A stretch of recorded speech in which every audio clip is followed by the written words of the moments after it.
Alors on se retrouve pour un nouvel épisode de l'Alliance amoureuse, cette alliance qui nous invite à faire ce chemin de retour à soi, de réintégration de toutes les parts de soi. Je profite d'un moment où il ne fait pas trop chaud pour tourner ce nouvel épisode. Donc quand on est sous une emprise quelle qu'elle soit, le processus de retour à soi, ça va être de retrouver son intégrité. C'est-à-dire un alignement entre ce que je ressens, ce que je pense et ce que je fais. Quand je suis sous emprise, quand on est sous emprise, on va tendance à douter de ce qu'on ressent, à douter de ce qu'on croit, à être dans une forme de confusion et on ne sait plus ce qui est vrai, ce qui ne l'est pas, et on perd confiance en soi en fait. On perd confiance en ses propres perceptions, en ses ressentis, en sa propre vérité. Ça peut être très subtil comme emprise, d'accord? Il peut y avoir différents niveaux et mon constat, c'est de voir qu'on est tous plus ou moins sous emprise de quelque chose. On peut le vivre dans plusieurs relations. En fait, on va le vivre à chaque fois qu'il y a un rapport de pouvoir, à chaque fois qu'on se laisse être dans un rapport où il y a un dominant, un dominé. Et ça se retrouve dans énormément de situations dans notre vie. Alors, quand on est sous emprise, on va sentir qu'il y a quelque chose qui ne va pas dans la relation, mais on va se taire. On va se taire ou on va aller dans le sens de l'autre personne pour maintenir la paix, pour ne pas déplaire, pour continuer à être aimé, etc., etc. On peut même se dire, c'est pas grave, finalement, on est tous différents sur cette planète, donc on a le droit d'avoir des avis différents, et puis, etc. Alors, quelque part, si vous pensez ça, c'est bien, parce que ça veut dire qu'il y a la conscience de l'altérité qui est développée. Pour moi, c'est une forme d'intelligence qui est essentielle aujourd'hui sur notre planète. Cette conscience de l'altérité qui nous permet de développer l'empathie. Si je ne reconnais pas comme l'autre comme étant différent de moi, je suis dans une forme de narcissisme renforcé et je n'ai pas la capacité de développer l'empathie. Donc retrouver son intégrité, ce chemin de retour à soi qui passe par retrouver son intégrité, c'est oser exprimer sa vérité, sa voix. C'est sortir du silence, c'est ne plus se rétrécir, c'est ne plus se diminuer face à toutes les personnes avec lesquelles peut-être on est encore dans une relation de pouvoir. Donc ça peut être avec ses parents, avec ses enfants, avec ses amis, avec son amoureux, avec des enseignants même. À chaque fois qu'on se diminue, qu'on se rétrécit, qu'on n'ose pas dire sa vérité, on n'est pas dans son intégrité. Et moi, je peux même sentir encore à quel point ça me demande de la vigilance.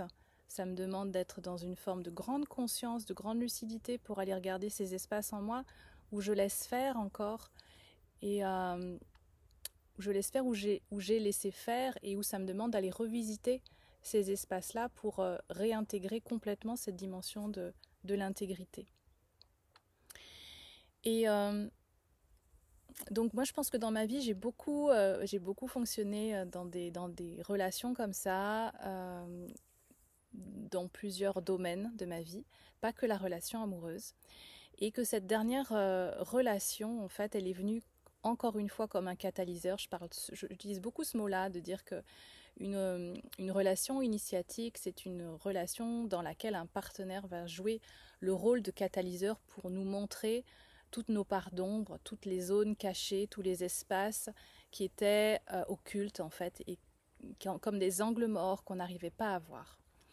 Et donc cette dernière relation, elle est venue me montrer tout ce programme que je rejouais inconsciemment en fait. Alors je fais une parenthèse pour vous parler d'un programme que je viens de terminer qui s'appelle l'initiation de l'emprise à l'éveil. Vous allez retrouver les informations sous cette vidéo si vous voulez en savoir plus. C'est quelque chose de très simple. Je l'ai conçu de manière légère pour que vous puissiez le faire en une matinée, une soirée, enfin vraiment un truc léger, voilà, clair. Et je vous partage du coup ce chemin initiatique pour sortir des illusions, reprendre son pouvoir, aller vers sa souveraineté. Il y a aussi un bilan interactif pour tester sa relation amoureuse, qu'elle soit présente ou passée, pour que vous puissiez savoir si vous êtes ou si vous avez été dans une relation toxique, initiatique ou les deux. Et comprendre aussi les enseignements de ce que cette relation est venue vous donner en fait. C'était quoi l'expérience et l'enseignement à travers l'expérience. Voilà, donc je vous invite à regarder sous cette vidéo. Il y a un tarif de lancement au moment où je tourne cette vidéo pour cet été. Donc voilà, n'hésitez pas à profiter de cette opportunité. Toutes ces notions dont je suis en train de parler, l'intégrité, l'emprise, c'était beaucoup des concepts avant pour moi. J'avais la connaissance intellectuelle, on va dire, mais c'était pas intégré dans le corps. Et je crois que, c'est sûr, il y avait encore un espoir de transformer la relation. Il y avait encore cet espoir et ce désir-là qui était en moi. Et du coup, j'étais dans le déni de l'emprise, du coup, et de plein d'autres choses. Et je m'en suis rendu compte en écoutant les vidéos d'un programme que j'avais tourné il y a plus de 6 mois, un programme sur lequel j'ai jamais communiqué. Et quand j'ai réécouté les vidéos, je me suis dit mais c'est dingue parce qu'il est précieux cet enseignement. Enfin vraiment c'est ce que j'ai reçu à ce moment-là et c'est juste magnifique.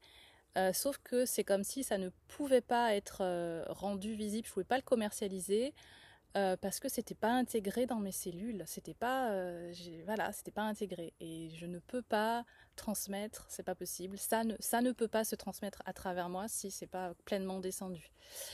Donc j'ai mis également ce programme accessible là dans un lien sous la vidéo, je vous invite à regarder. Il s'appelle Être maître de sa vie. Et ce sont des enseignements reliés à la conscience christique, sans dogme, vraiment en dehors de toute religion.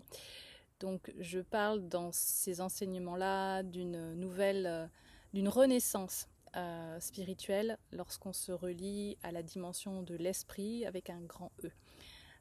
Voilà, donc c'est aussi conçu de manière très accessible pour que chacun puisse recevoir et intégrer ces enseignements jusqu'au cœur de vos cellules. Voilà, donc toutes les infos sont quelque part dans le descriptif de cette vidéo. Alors, je reviens sur la notion d'intégrité. Parce que c'est des mots forts en fait, c'est des mots qui nous permettent de nous construire vraiment dans notre identité réelle. Quand je chemine sur le fait de réintégrer cette intégrité, c'est que je vais venir faire ce chemin de retour à moi, de retour à la maison, en réintégrant toutes les parts de moi qui sont fragmentées. Comment est-ce qu'on a des parts qui sont fragmentées ? Eh bien, à chaque fois qu'on a été attaqué, blessé, qu'on a vécu un état de sidération, ou à chaque fois qu'il y a eu des chocs, plus ou moins grands, il n'y a pas besoin que ce soit des gros chocs, ça crée des failles, des micro-failles ou des plus grosses failles.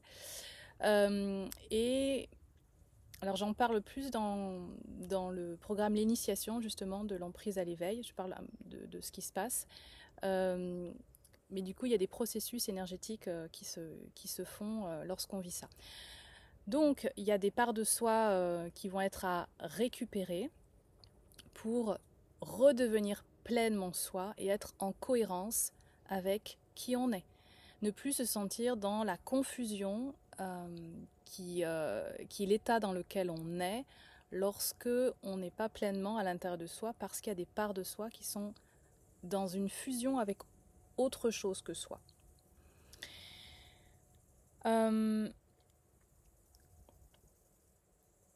La confusion, elle est aussi créée volontairement par la personne, enfin volontairement ou pas volontairement, mais si quand même, je vais dire consciemment ou inconsciemment, mais c'est volontaire. Elle est créée par la personne qui va mettre en place l'emprise, parce que c'est la confusion qui va permettre aussi d'ouvrir ses failles, d'ouvrir ses brèches, et pour que l'autre puisse connaître vos plus grands désirs et vos plus grandes vulnérabilités en fait. Bon, je ferme cette parenthèse je ferme la parenthèse par rapport à ça, je reviens sur l'intégrité. Lorsqu'on réintègre les parts de soi, on agit à nouveau en cohérence avec soi. Et quand on agit en cohérence avec soi, on commence à un peu mieux maîtriser ses réactions émotionnelles. On ne se laisse plus diriger par la peur ou la colère. On n'est plus à l'extérieur de soi, on est à l'intérieur. Et du coup, lorsque l'autre dans la relation vient me chercher ou vient déclencher quelque chose, je vais plus le laisser se nourrir de mes émotions, parce que c'est ce qui se passe en fait. Il y a des entités qui viennent se nourrir émotionnellement, qui viennent se nourrir des émotions qui naissent de nos réactions émotionnelles. Donc je vais ressentir peut-être de la peur ou de la colère, je vais intégrer l'information. Peut-être que si c'est de la colère, je vais m'en servir pour me positionner davantage, pour dire stop, ça suffit. Mais je n'ai même plus besoin en fait de renvoyer la colère chez l'autre. Je n'ai pas besoin de ça. J'ai pas besoin d'aller nourrir émotionnellement l'autre avec cette colère. Je vais autoriser quand même la colère à être là pour qu'elle ne me ronge pas de l'intérieur. Mais je vais m'en servir, la mettre à mon service pour être encore plus dans une forme de souveraineté, de verticalité, de radicalité, pour poser des limites claires sur ce que je ne veux pas. Et en faisant ça, en étant dans cette cohérence avec soi, en retrouvant une forme de maîtrise, je retrouve ma dignité. Et ça, c'est bon. Et ça, c'est très très bon. Quand on retrouve sa dignité, ça veut dire que je ne suis plus obligée d'accepter n'importe quoi. Et je suis capable de m'offrir à moi-même le respect que j'attendais de l'autre en fait. J'ai plus besoin de ça, je suis plus dans une attente. Ok ? Donc je suis plus en train de me trahir, je suis plus en train de tout ce que l'autre pourrait me faire, trahison, humiliation, abandon, enfin toutes ces blessures de l'âme qui sont en fait des programmations qu'on connaît tous quand même plus ou moins ici. J'ai encore un beau rayon de lumière. À chaque fois je me mets dans cet espace que j'aime beaucoup parce qu'il est à l'ombre. J'ai aussi des beaux rayons de lumière, donc j'essaye de bouger un peu sur la vidéo. Donc à chaque fois que je vais qu'il va y avoir ces programmes blessures, abandon, trahison, humiliation, etc., qui avant venaient m'impacter, quand je revis ces processus de retour à moi, de cohérence avec moi, pour retrouver ma dignité, je ne me trahis plus, je ne m'abandonne plus, je ne crée plus les situations où je me rétrécis, où je m'humilie. Tout ça, ça n'existe plus. Alors, nous sommes des êtres humains, donc on peut encore être visité, testé par ces expériences-là, mais ça va durer de moins en moins longtemps et je vais être en capacité de mettre de plus en plus de discernement sur tout ça. Alors un point important aussi, je me suis rendu compte que je suis restée aussi longtemps dans cette emprise, dans ce déni, parce que j'avais une croyance racine qui était l'amour inconditionnel. Alors on va parler de ça. On va parler d'ouverture du cœur, parce que dans le monde de la spiritualité, on entend beaucoup ça, il faut ouvrir son cœur.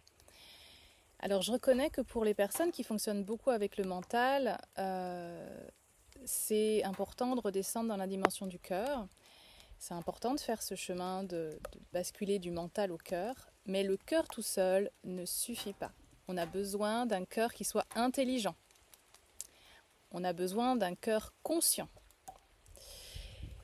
Et si je reviens sur l'expérience de l'alliance amoureuse, moi j'avais beau ouvrir mon cœur à l'altérité, j'avais beau vivre des états de conscience, des états mystiques en fait, de reliance avec un amour de Dieu extraordinaire en moi, eh bien je restais attachée, accrochée à la croyance que mon initiation par cette voie de l'amour, elle devait passer par accepter de me soumettre à la relation.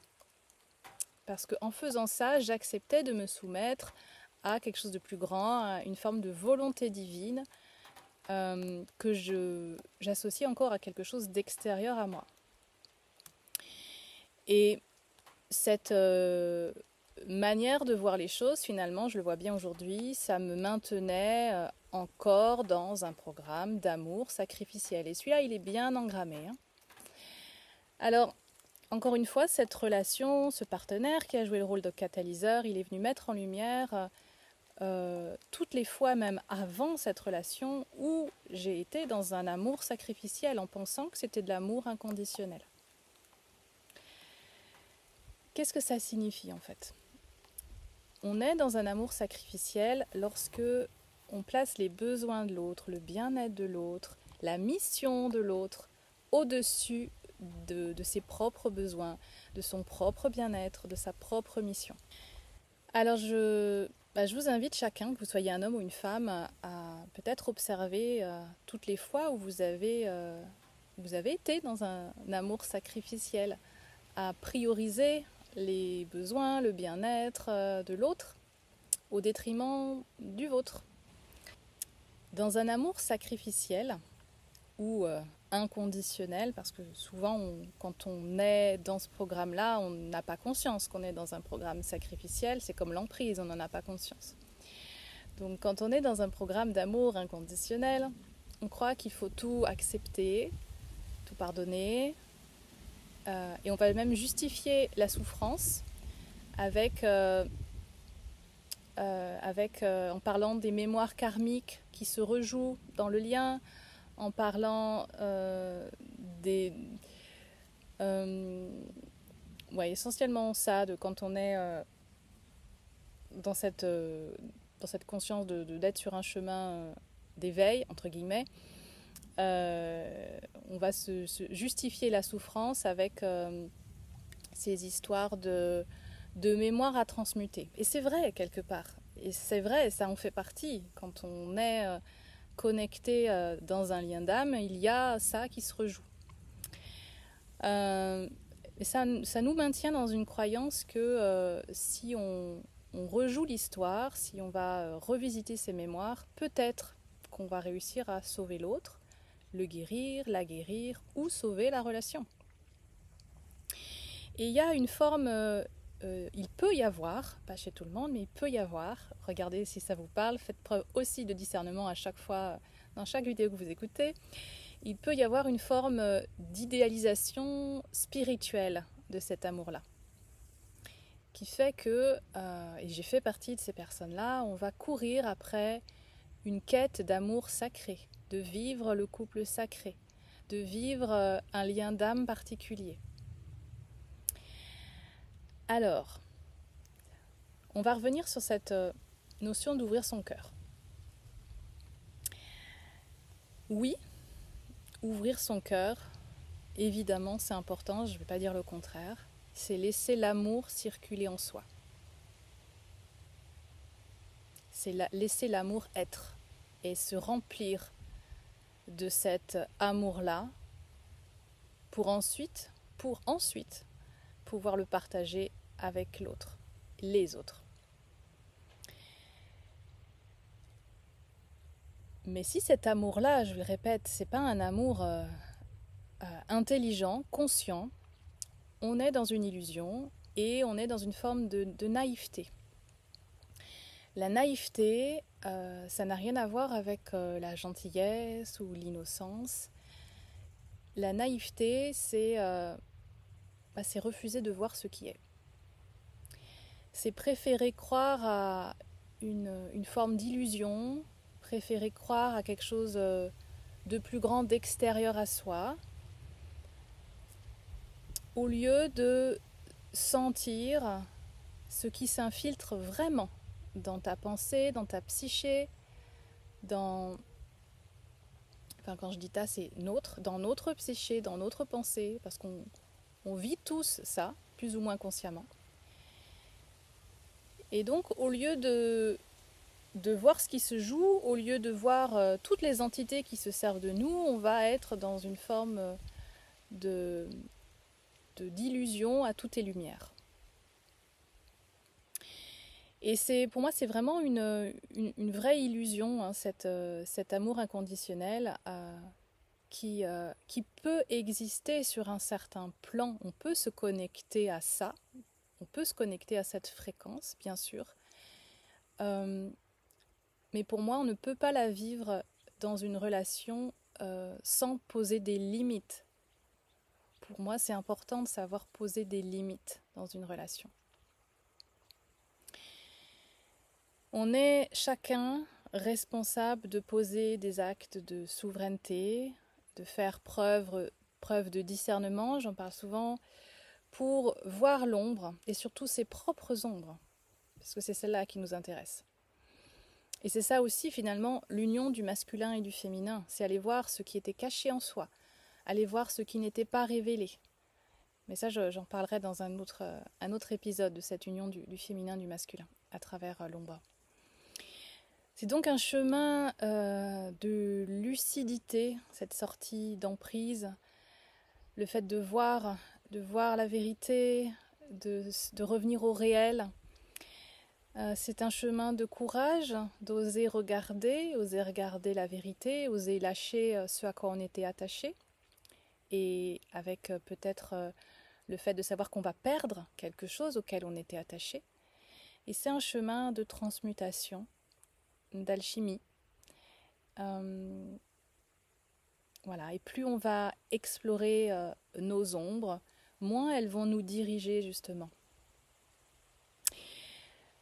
Donc pour conclure cette vidéo, je dirais que la sortie de l'emprise, c'est la sortie de désillusion. Et quelque part, quand on vit, quand on traverse cette initiation-là, on en ressort empuissancé.